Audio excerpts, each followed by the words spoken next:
assalamu alaikum. Hare mi hiwri ke wala landis ko jawontre parti jimo alla taw hara ko jawontre parti jimo wombe sivude fode ay maziallo e non dir don no grambe amen ben tija la puissance et tola infini. Donc on mi ari yewto golen do Ousmane Gawal o wi si ala giselu artila gine be faway mo jungo be faway mo jungo jonno o faala ma ardagol yebdese o awali dun non taw dum ko go dimmun dum imo tawa e koko woni lorrude hande gine unno yo naali be tammun dum o yalti o inni nyande ala giselu tippila gine wo nyande ala giselu tippila gine be nangay mo be inni be nangay kum billahi naatirindu yaltirindu na goddo de kadi yaali ko kanko Ousmane Gawal be woni be noddude privé kadi o yewta ben no en nyande ala giselu arti wo be nangay ala giselu bedo be Ousmane Gawal e CNRD fop be duwaka accede hande kadi fi honno dum edon andi mi yewta hunde don andi ko fiona la giselu ala dartorade arme me de himbe buyno halde do be dartoro arme be dartoro be yettu pinka be yoba himbe wi'a darto CNRD on be yiwa ko mana me be woni famale jettela mi hanno do hunde wotere wono Amerique ni no be woni haalire fi Donald Trump lanni fetinde jama fo internet mo wurbo mo ardi piji me jettela mi hanno hunde wotere sabu Donald Trump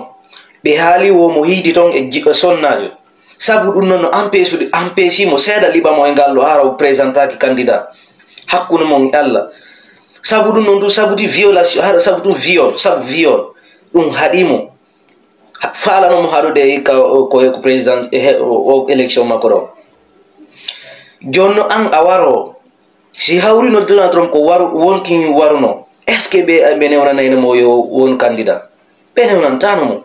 donc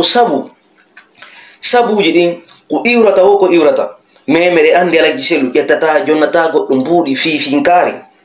yo warir goddo jamais dum waton habbono Ousmane Gawal jama ala gine non ko dum woni be famale andi enen e mo'ina on IFDG mo'ina on himbe be fop no der IFDG himbe be mo'ina on menen men mo'ina on na bonnugol kambe no CNRD be bonna woni be jabata nan to dire sina dum sa yetti adi ni nyun adi mande hara wadali jamfa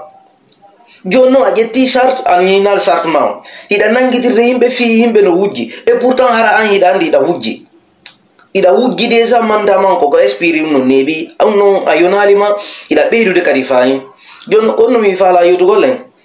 hay nene goto makko Ousmane Gawal on nene goto makko inni Ousmane Gawal mérita wonugol ministre o mérita parce que stay onon ko wargol tun stay onon ko warobe tun on fala kay démocrate ni bu ko leydi men e nder pays an Allah fu hande wala gine hulbinade ala awa nyande ala giselu tipila gine nyande ala giselu tip be tippa kadi la gine de balle wato on hawju ala giselu tippa la gine dum ko go dim munum Ousmane Gawal nene goto ma on an a janfike nene goto ma on ay ni nyande nene goto ma on ari memmina ma portant ma plainte lagine wu awawa ettugo drogue wada ko bagage ji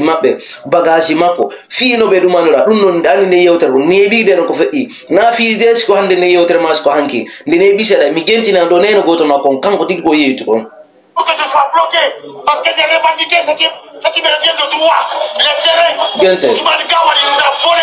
il a volé la famille il a spolié la famille c'est un menteur un voleur c'est un voleur nene goto makko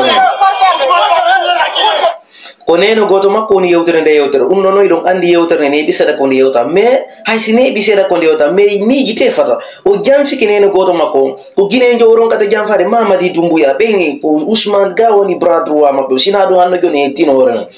avangoy ko dobi tay Doumbouya no engagé o nyinneno ko jettuno ko mais parce que o yewta no yewtereji mo durudi o yewti yewtere promesse ji durudi joni non si tay wondi be makko ben CNT on e duman nan fo e pulo inafike wonko ko nder ton ben no ino soutien des agents militaires enen ko immo dartano de horme sellu dalen ko wi kambe si population imike dartike en hetta e hore men ara na piro na sonko si be imike be dartike en hetta e hore men démocrate yiba ko ledmen mais menen ko men combattre tun son wallitaaki men wa raga sirte ni tun est ce qu'on fami donc immode darto en ko non duwa den miretenu de ko hore be do sen akidi be hore mabbe be jibana en ko men buri ko be jibi ko be jibay buri ko be jibi ko sinaru Usman Gawal o wata indu si ala giselu arti la Guinée be nangam ko re ko kanko je la Guinée ka ko bemma ko je la Guinée ko fi fop goto burago be nder la Guinée jonno shawri be ataka ala giselu be no ala giselu ar et pourtant be bino galle la giselu le hande mburi wona de hujjere la Guinée no dudi be daro contre la giselu konno enen gerdirde enen ko jodo tum enen population immode nyande o gente militaire iwiyeso men do billahi andai en andai konnu woni onno en andai valeur la Guinée mais nini en tant que dum do waro duwa kala made to respectu Mamadi Doumbouya war ko ne wadde do wate respectu mo on yi yanki mo jewi vélo makko mo yam dokinde kan mo mari no garde de o yalta tawde yalta ko plus de 30 garde ata no jokki mo garde corps no jokki mo tay mo holi ko lando mo hida mo ala refondation fenade o wata yaltude kanko tuma o yettida 5 personnes 10 personnes daro yaltida de 50 ha yestom immode ndare fi au centre militaire Ousmane Gawal wala ni no bonde ko meden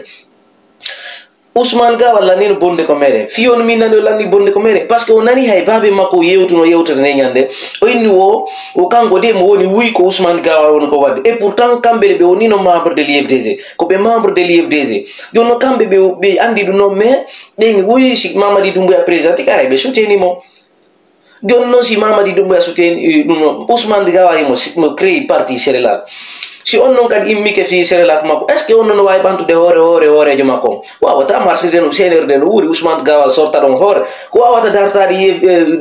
ala sener de o sadu fewn den do ende parti ji la Guinée ko ala giselu e mouvement mako e mouvement la Guinée fo immoto soutenir ala giselu be immoto be wawa hendugol lamgo ko dum non tum marde solution mais sen jodi ke do e darugol ko fewndi contre inen akkiri fo no fala halde go no huli kum non ko gonga fo no fala halde no huli ko wata en hulu ko menni immode waden ko wadaten ko o sayro ala giselu kadi be artay be inde be organiser election hika be ala fiche d'électoral e ala hay fouché meden ko men ben way organiser de election o ane do na pagay be jokki jibgol manna be bijude be nemina yon be nyin wara piije hore men o yi suma yon dar do kadi ko be programme ni kon fi suma piiji ko be yaltinanta ko imbe be joro de ndare ndo fankeni no billahi ko enen kadi arata ni sakadi yalta kadi wulla parce que enen en de suti dundo men da so wule woni halugol maskon immode wakilo de ite gente militaire fion no be don wadde ko be fala et pourtant la Guinée ko fimen en fop meden e ka na juti ngoy très bientôt fodi ay mas yallo